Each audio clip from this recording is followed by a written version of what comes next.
Guys, how is it? Hello, everybody. Back in the seat. I was gone last week on vacation in Mexico, but I am back now. And yes, thank you, Waleed. Welcome back, he says. Nice to see you too, Waleed. All right. Hello, everybody. Welcome to the trade of the week. Oh, I'm glad somebody updated this deck. Must have been Scott. He's on the ball. Webinar May 29th. 29th. Let's fix that, shall we? Welcome to the webinar, May 29th, 2018, Trade of the Week. Thanks for showing up, everybody. We're going to go over some stuff here, but before we do, just a quick reminder of the old disclaimer. You guys have heard it a million times, but it doesn't mean I don't have to stop saying it. I have to keep saying it. Trade Ideas is a content provider. We're a software as a service company, provide software as a service related company. We are not registered investment advisors. We are not brokered licensed dealers. So therefore, anything you see or hear today should not be considered as investment advice. If you need some financial advice or investment advice, seek out the professionals. They're the ones who went through all the schooling and test taking to get to where they are. All right, so you're not alone with Trade Ideas. I always got to remind people the onboarding concierge, learning curve, whatever you want to call it. We pride ourselves in trying to get people up to speed on our very in-depth product as quickly as possible. And some of the ways in which we do that are, first and foremost, the live trading room with Barry Anderson, monitoring the hundreds of people that are coming in here for free, I might add. Free is always a great price.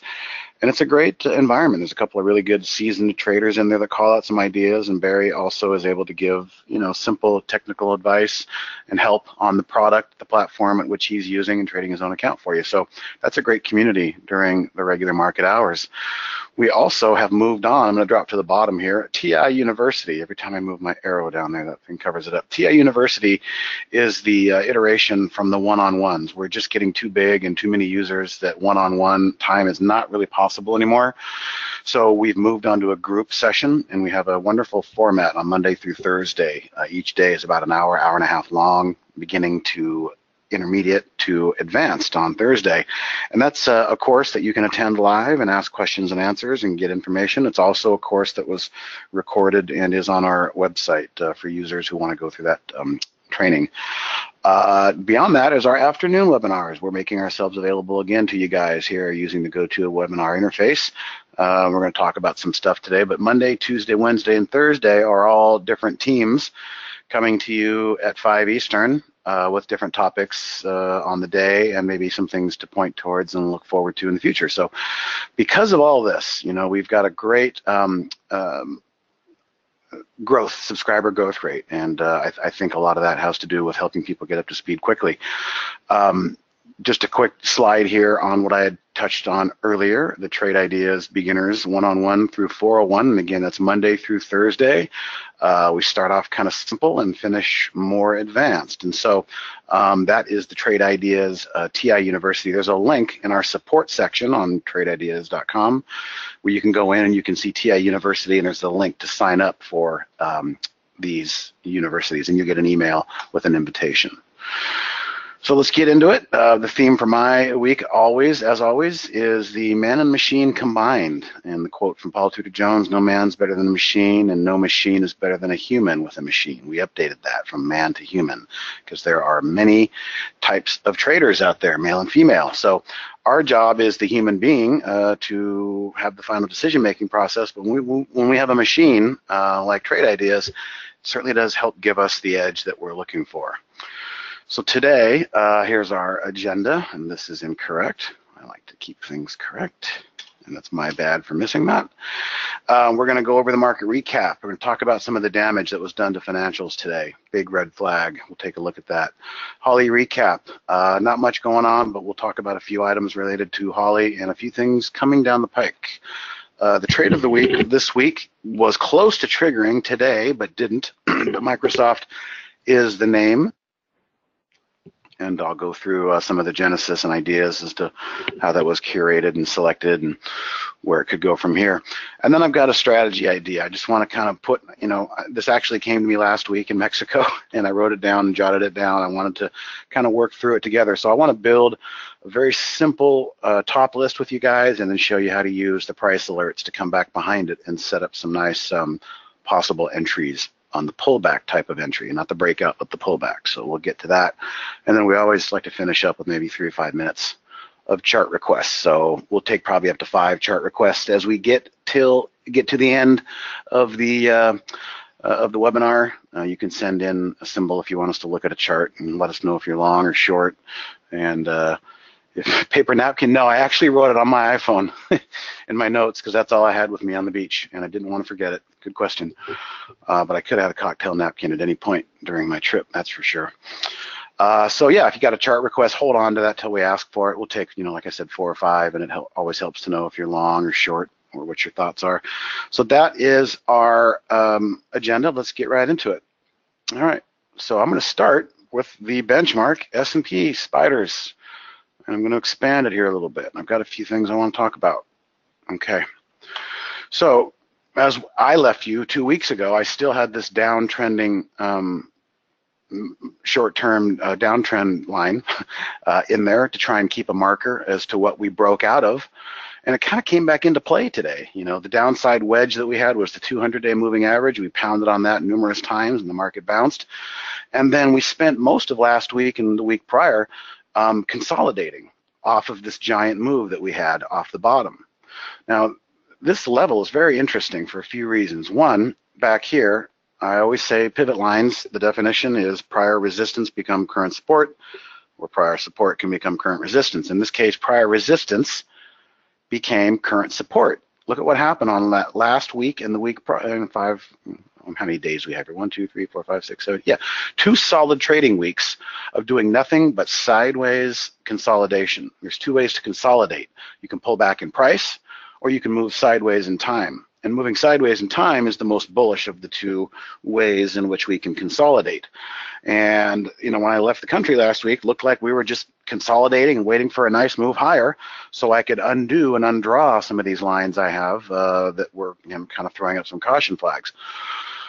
I did not check my email once when I was out of town, but trust me, I did keep an eye on the markets. It's what I love to do. It's in my blood. So I was noticing that we had some really nice tight consolidation above that pivot line. Well, lo and behold, I'll get into why, but we had some, some negative sentiment come into the bleed into the market, and it showed itself today in the S&P 500. This is kind of technically a bit of a break here. This is not what the bulls wanted to see. Again, this sideways consolidation was what the bulls wanted to hold on to for a push higher. But when we gapped down below this, and I say significant for a reason. Again, guys, 1, 2, 3, 4, 5, 6, 7 days it touched that pivot line and still found a way to close above that pivot line. That was very bullish. Well, now here we are, and I'll get into the reason why. We had a tremendous breakdown in the financials today. The European banks are having a rough time. The Italian credit default swaps are starting to go turbo, and when credit default swaps start going turbo upward, meaning they have to reprice those things to attract people to take on more risk. The more risk, the higher the price. That's what we're seeing, and I'll get to a chart on that in a second. But this is a pretty, not a debilitating, but a damaging blow today, without a doubt. Look at the volume, a big volume spike, okay? 1.87, almost 2 times normal downside volume. And what do we have to show for it? We have a gap down. We traded, never even traded above that pivot line. All day long, we're back here into no man's land. This bottom orange line basically has been in there for a while as well. This was a cup, kind of a cup pattern back here that the market's had a tough time breaking out of, and then it's resolved. It is reinforced by these candles, this red candle, that red candle, and then it broke back above. So I'm working with 2 pivot points here basically, and this declining trend line is still in play.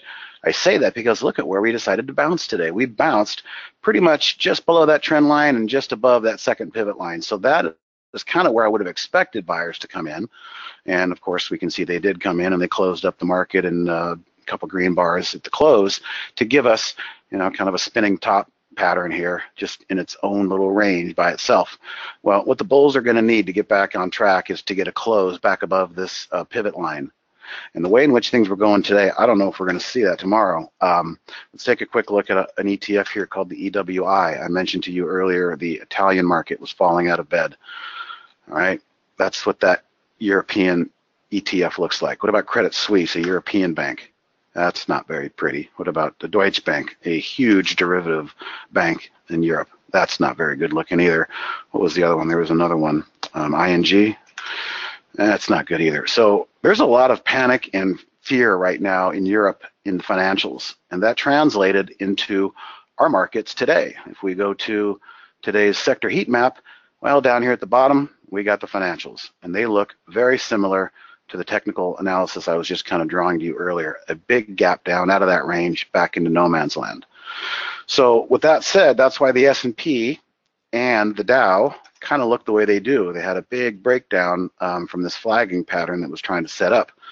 But we go over to technology land, and it's not quite that bad. It's still kind of looking like last Friday. So there's some cross currents going on here. Now, Andy will back me up on this. One of the best sectors you want leading a market higher is the financials. One of the sectors you do not want a market leading lower is the financials. So let's just see how this pans out tomorrow if the banks and the financials kind of regroup. Goldman Sachs, hideous, absolutely hideous. This looks nothing like our current market.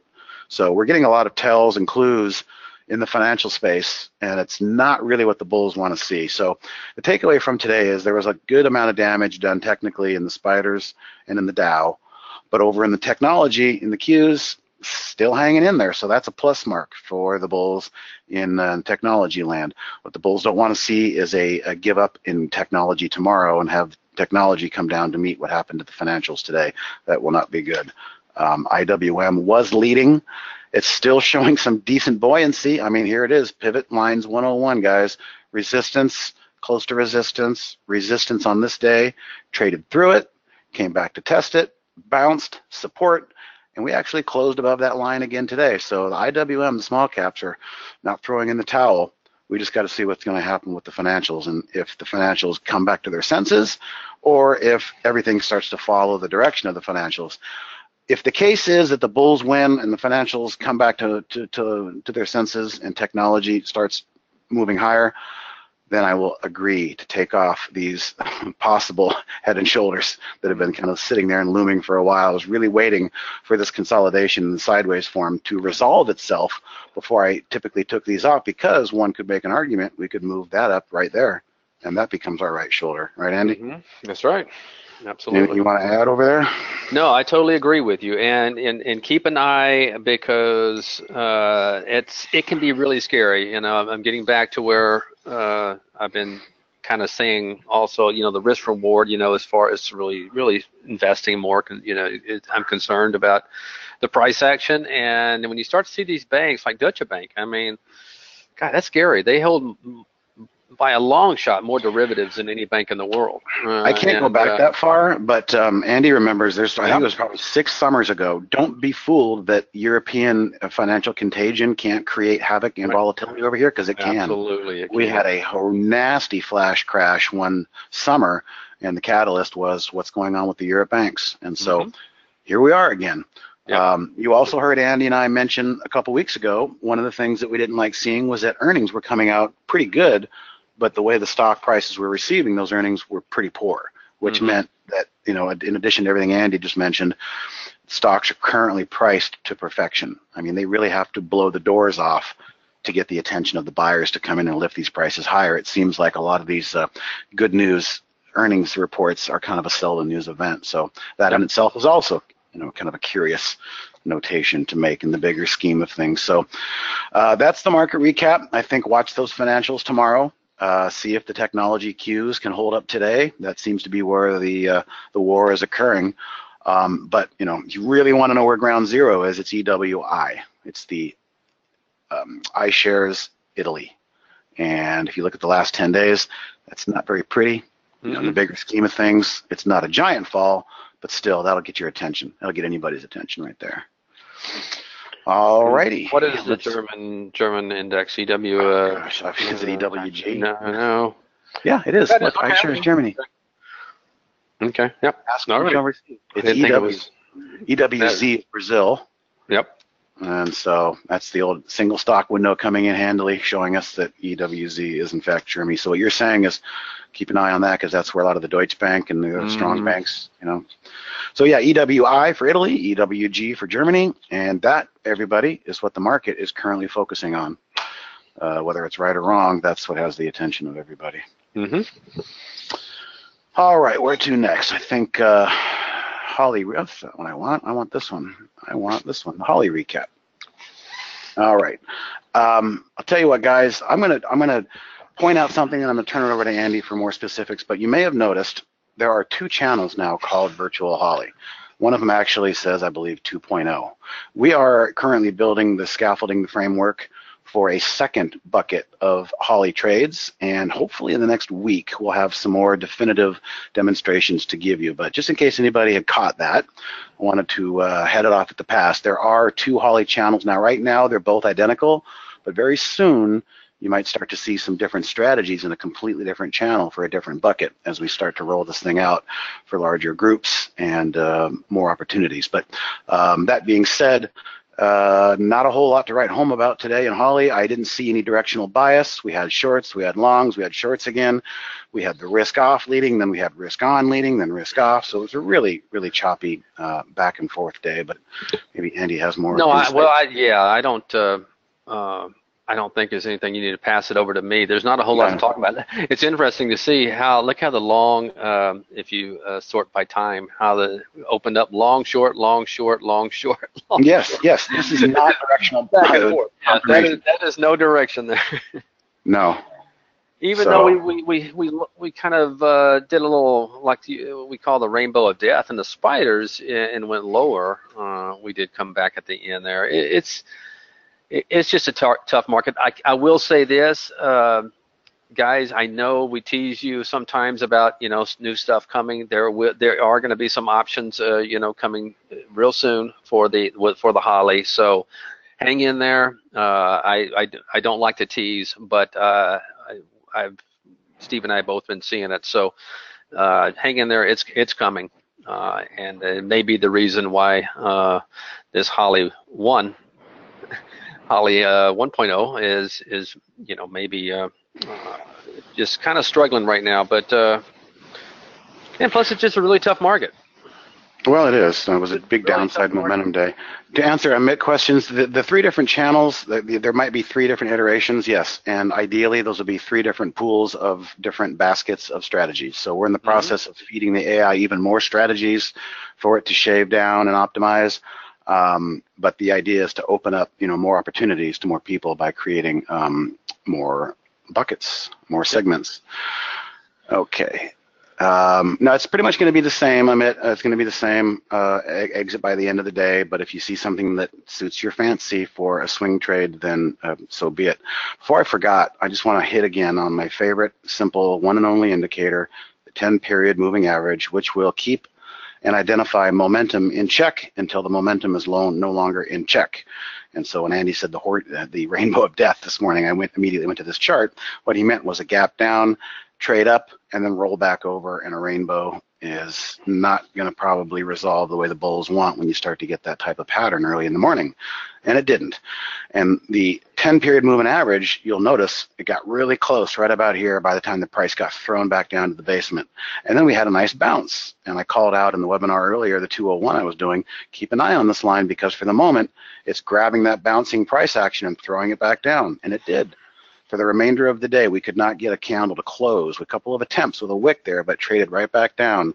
We could not get until the very end of the day, probably more than just market making, settling up at the end of the day. A lot of net shorts had to cover, and so a little bit of a bounce at the close. But this momentum line is something I like to use on my 15-minute charts, and it shows you when momentum's working until it doesn't, until it stops working, which is basically right here when it trades through. All right. Okay. All right. Where are we going next? I guess we're going to go two-stroke, whatever it is. Yeah. So, no, we're going to go to the Microsoft trade. That's right. I forgot about that one. Okay. So again, guys, the S&P, as it were last week, going into the weekend, showed some nice buoyancy. I'm just gonna, there we go, for the most part. There we go. Was channeling nicely in a sideways fashion. So, it felt like all systems were probably go for the probabilities of a nice move higher. The move higher did not come.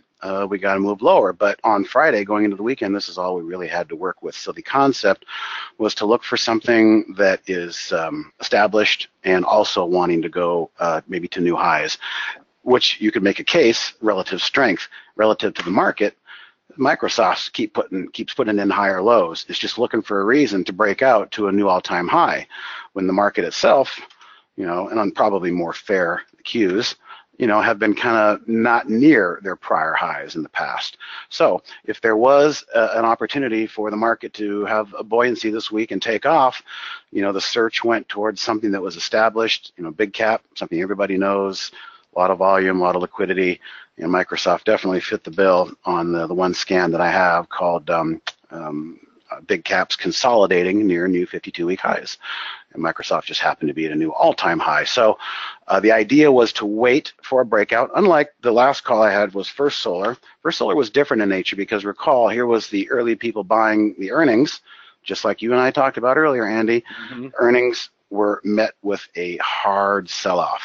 And down here, as it basically approached some support level, the 2 week ago trade of the week said basically just go ahead and get in on the open. We're just going to get in and establish a position. Whereas this week with Microsoft, we want to wait for confirmation, which was probably the right call considering the way the market opened and traded today. So we don't want to be a hoper down here in this level. We want to wait for an alert to be triggered, and then new highs will actually trigger the trade of the week. So technically the trade of the week is not live yet, but we still have 3 more days this week where we could take out that all-time high and then hope for momentum and higher prices and all those things good. So hopefully that makes sense. Trying to pair up what the general market was looking like with something that would probably have a very good chance of going to all-time highs should the market cooperate. And that was basically the genesis of that. I've got that scan in here. I don't know what's on there today. Big cap all-time high consolidation, excuse me, not 52-week. So on there right now is IJR. All right, we look back and we can see it's not a bad looking setup here. Pulled back sideways. This one could be one to watch. And NRZ. All we're really doing on the configuration of this to locate these is, let's take a look here, some filters. Average daily volume has to be at least 2 million. These are big caps again, so really solid on the liquidity. You got to be up from yesterday's close. Relative volume has to be at least in the building, nothing special. Volume today has to be that. And where are we in terms of position and range? How do we know that? How does this know it's near all-time highs? There it is. God, I was scaring myself there for a second. Here it is. 95th percent. This is the same thing I do on my squeeze me scan. So lifetime range, lifetime low is 0, lifetime high equals 100. If we put in 95, we're only going to find stocks that are very close to their high lifetime range. All right, so that was the alert that we pointed towards based on what we knew the market was doing going into the weekend. So Microsoft, part of the technology component, pretty buoyant today, held up for the most part, but we'll see what tomorrow brings. All right, let me put that back on that. Now, let's go to what I was going to do. All right. So when I was down in Mexico, I started looking at a few charts, and I started noticing how, we have a lot of stocks that have, topping tails. They have 2 or 3 good days. Oh, let's go back to First Solar. Perfect example of a topping tail. Right here, a long tail that went up and then pulled back and left a very long wick to the upside. Just like on the downside, the upside wicks on the inverse can portend future weakness in price. That's why they call it a topping tail. Here's a good example of a bottoming tail just 2 days prior. Bottoming tail right there, took that little downtrend and popped it right back up, but then we know we had earnings here. So I looked at this topping tail and said, well, these are definitely not entries, but if we can find a level that makes sense, in the case of First Solar, that swing stop was right there, just looking us right in the eye saying this is a nice level of support. So that was the genesis for trying to figure out a way to come up with some more. How can I find topping tails and then look for areas of support and then create an alert to alert me to that level? So let's go ahead and do that. First thing we're going to do is make a top list. Anytime we want to do something and get a bunch of returns of a few different stocks that might, fit the bill, we're going to go for a top list. And so we'll do new T window. All right, let's just see what we got in here. And we'll just modify this, make that $5 minimum, maybe make that a 200 maximum.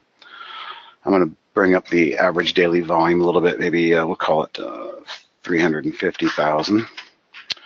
And then there's two things. Actually, no, I want to do one more thing. I want to make sure that these are stocks that come back to me are not in a nasty downtrend. So I'm going to use the old 50-day moving average as kind of a guide. Change from the 50-day SMA. Let's grab that filter. Let's activate that filter. And we're going to say we need to be at least 0.01% above our 50-day moving average. That should keep us out of trouble in terms of getting into downtrends. Let's go ahead and hide these unused, and we have a pretty good picture. It's very simple. Stocks between 5 and 200, average daily volume 350,000 shares, and they have to be above their 50-day moving average. All right, that's step one. Step two is we need to identify the topping candles. How are we going to find topping tails? Well, we've done a few different segments on this, but we're going to go to the old symbol list. And in our existing library, we're going to look for daily scan. Right here, I'm going to open up daily scan, and here are a bunch of candlestick patterns. Well, topping tail is kind of the one I'm looking for. So I'm going to click on topping tail. Now it's over here. I'm going to go find it. And we're going to activate topping tail. So now let's also look at our columns. What do we have? I think that's probably everything we need. I want the 50-day moving average in there if I can sort by that. Okay, and then we'll call this topping tails. Simple as that. And we're going to point that towards, again, our symbol list that we found in our main library in the daily menu, submenu topping tail. Activate topping tail over here. And now we have an alert and we've got some returns. So let's take a look at this. This is step number one, where we're trying to identify topping tails. Now, what you guys are going to have to remember is it's not going to show up in today's candle. These are scans, these daily scans that occur overnight while we're sleeping. And so tomorrow, if you guys want to wake up before the market and run this topping tail scan, you're going to see everything that had a nice topping tail today.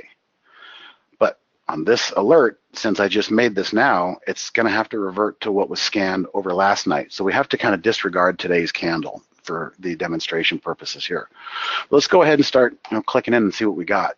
Okay, there's definitely a topping tail there. I'm going to try and find something that really makes sense. Oh, I'm sorry. Let's go back. Again, here was yesterday's topping tail. Big gap down today. Let's look at this one.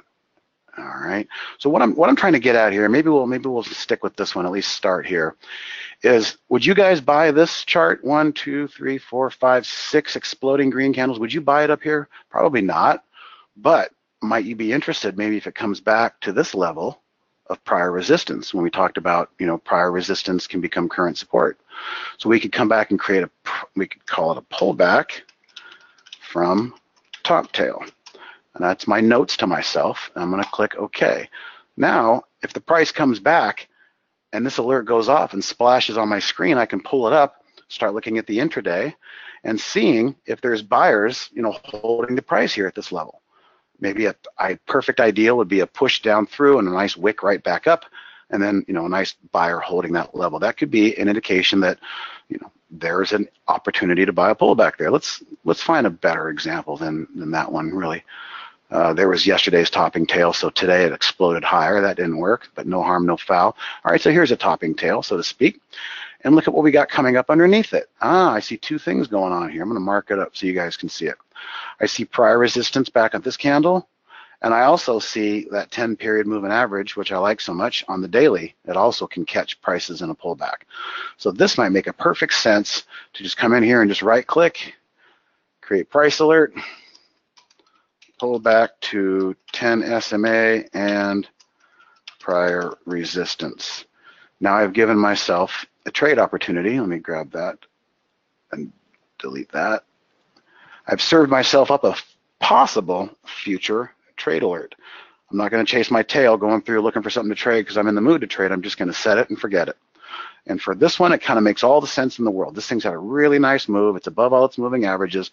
It's probably due for a pullback, and that's why we're identifying these topping tails. Now, just like some of these earlier ones, it doesn't always mean you're going to get a pullback. Here was yesterday's topping tail, and we went higher today, so that didn't work. Here was yesterday's topping tail. Today it went higher. That didn't work. But when we start setting alerts like this one off of the topping tail, which is both today and yesterday. It's looking at yesterday, but I bet you anything it's going to show up on tonight's scan as well. The whole premise here of this content is to start looking left for where is the most logical place for the price to pull back and consolidate and settle into. Again, pivot levels are very important, and price moving averages can also be important. Also, gaps can be important. There's a third element here, Andy. Look, there's a gap to be filled, right? There's the moving average, and there's a prior resistance. So this is probably the best example I have yet. So I went ahead and set an alert on that. We'll see what happens. Mm-hmm. Okay, yesterday was a topping tail. We traded above. No harm, no foul. Yesterday was a topping tail. We traded above. Topping tail, I don't really like that chart per se. It's kind of going sideways. I'd rather be looking for things that are trending. So here was a topping tail yesterday. And hindsight being 2020, here's today's red candle. So if we didn't have that candle, let me see if I can, yeah, close enough. If we didn't have that candle, where might we come back and look? Well, let's just take one day out of there. Okay, I saw some consolidation back here. It broke out back here. Let's go ahead and draw that line and then bring that candle back in. Well, pretty close. Mm-hmm. Traded through it and on the open, very wicked nasty on the open, running stops, and then kind of dug in.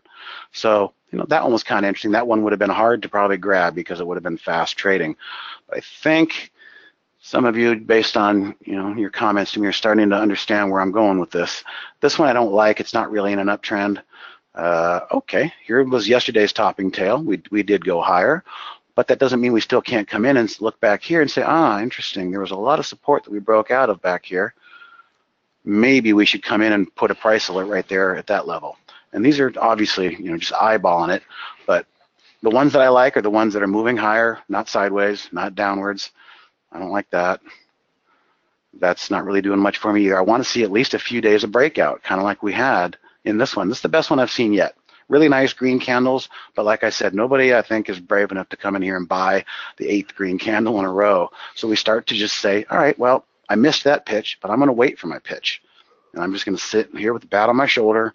I'm going to wait for my pitch, and I'm going to know about that pitch coming to me by using the price alerts. So it's a great example of showing how, the T windows can first aggregate a nice curated list for us to monitor, and then we can come in and monitor those T windows and see if we find anything that we are in fact looking for. If we wanted to, okay, let's take it a step further. I just told you what I don't like. So let's filter out here what I don't like and keep in what I do like. I do like the ones that have consecutive green candles. So watch what happens if we add that to the mix. We're probably really going to chop this list way down and get a lot more results that we want. I'm going to go consecutive candles on the daily, right there, add alert, and I want to see at least 3 green candles coming into the topping tail. Let's see how much noise this gets rid of. Well, you couldn't see the scroll bar, but I got rid of a lot of noise. And so now we're left with everything I go through here, guys, should have at least 3 consecutive candles. And we really clean that up nicely just by doing that one little simple filter. And I could clean it up even more if I wanted to look, this not that clean, but it doesn't matter. We still have 3 green candles coming in. So I'm going to go ahead and share this because I imagine a few of you might want to play around with it. It should be set to go, even though, again, the symbol list is set to the daily candle topping tail, topping tails. The only thing I would suggest, guys, is if you receive this alert that I'm about ready to give you, just go into the symbol list tab and make sure that topping tail is in fact checked. It should be, but I'll go ahead and drop that link right now into the chat window. Copy and open the chat window.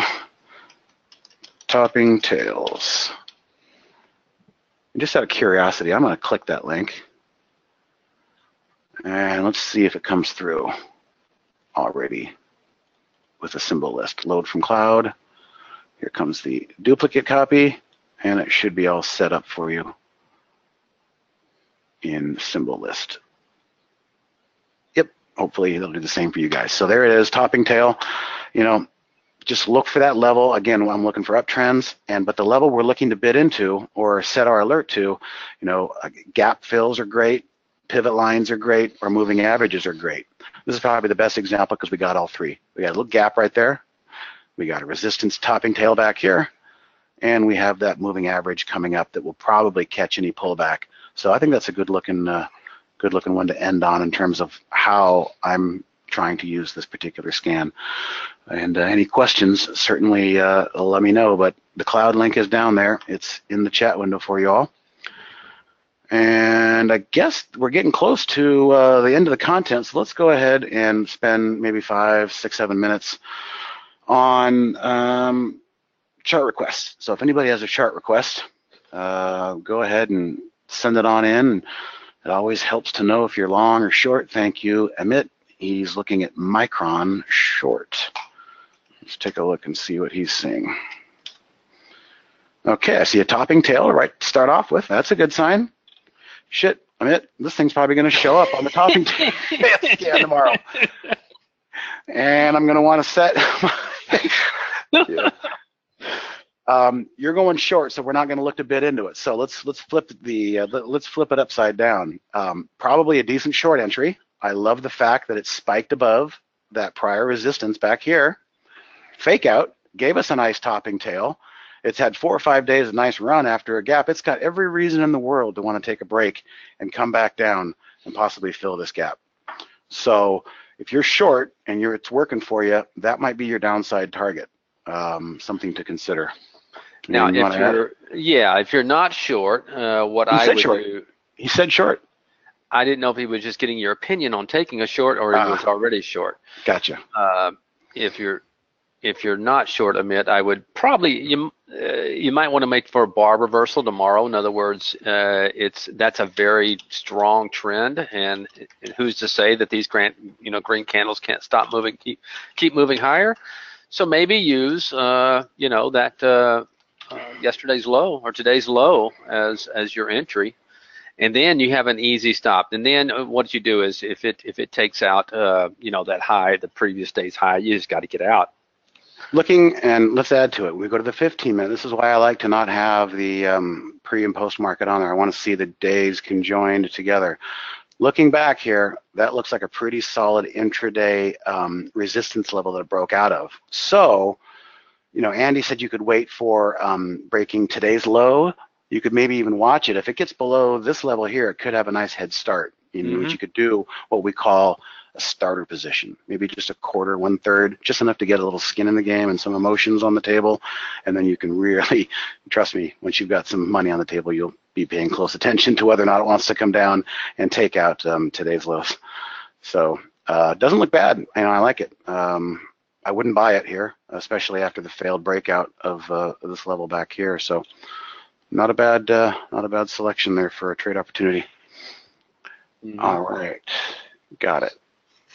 All right, who else? Yeah, the last week's New York Times, I was out of town. I wasn't any part of that, so I really don't have anything to add. I mean, I can look at it here. Yeah, that was Sean's pick, and I think the stop is below 22. So, if you want to ask him about it, Sean looks at a much longer time frame than what you might be accustomed to. So the chart is still intact. You could say there was a bottoming tail today, and maybe I'm not particularly crazy about it right here either, but that doesn't mean that can change. That can't change in the next 2 or 3 days. Today's candle is not a bad candle. A nice little bottoming tail wick off of the low end of the prior range back here. So hopefully it can build off of that, but I don't really have a whole much more to add. I wasn't a part of that selection process. I was having a margarita on the beach. Well, all right. The beer in my room. Yeah. That was Sean's baby. Oh, okay. Yeah, it's still alive. So like Andy was saying, it just depends on your time frame. When you're a day trader scalper, you've got a pretty tight time frame and tight stops. Hmm. When you're a swing trader, that's the whole idea, is to let it breathe. And that's why I prefer the swings trading time frame more these days, because it's just less noise. I'm just getting too old for the noise. Yeah. Yeah. All right. Anybody else have a stock they would like us to look at? We're going to run a little bit short today because there wasn't a whole lot of Holly content. Hopefully next week we'll have more to talk about on the AI and the new buckets and the new segments, but I don't want to jump the gun just yet. Yes. All right. Anybody got a stock? When will we be able to automate Holly? I don't know. What we're doing now is the beginning steps, the baby steps, to allow enough pool and enough liquidity for people to connect to it. And then the next step will be we'll probably connect to it internally to a local hedge fund that we have a relationship with, and it's going to be baby steps. So there's really no way to answer that. All right, somebody threw, HMNY, somebody threw that in there. Let's take a look. Ugly, ugly, ugly, ugly. Hmm. Once again, guys, I'm going to go back to the 10-period simple moving average, the momentum line, the line that keeps momentum in play. And we had an attempt here by this stock to try and go sideways. And once that line got close to it, it threw the price back down into the basement.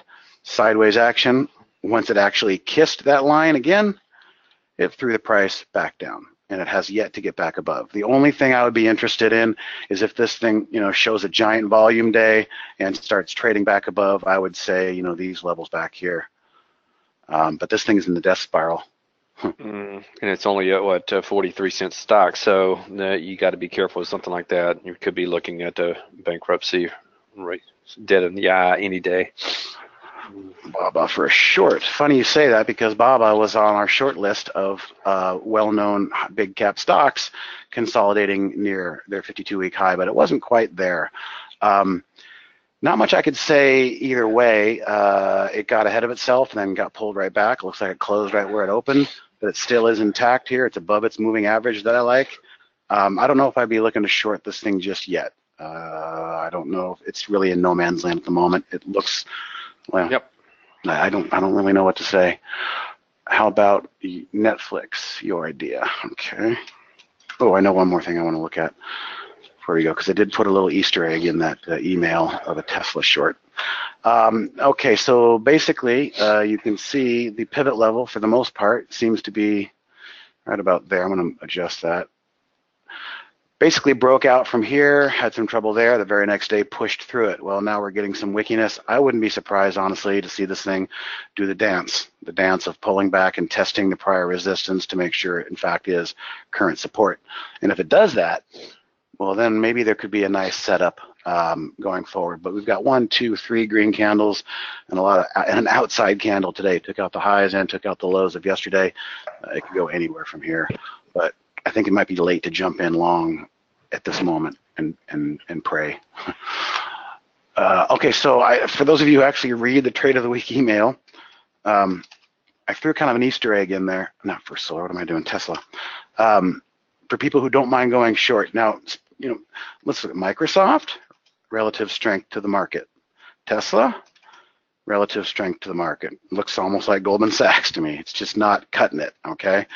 We can get into the fundamentals and all the other stuff, and there's a lot of people short this thing, but I don't care. I don't care what people think. I don't care what a CFO says, or I don't care what Elon Musk says. He likes to taunt the shorts.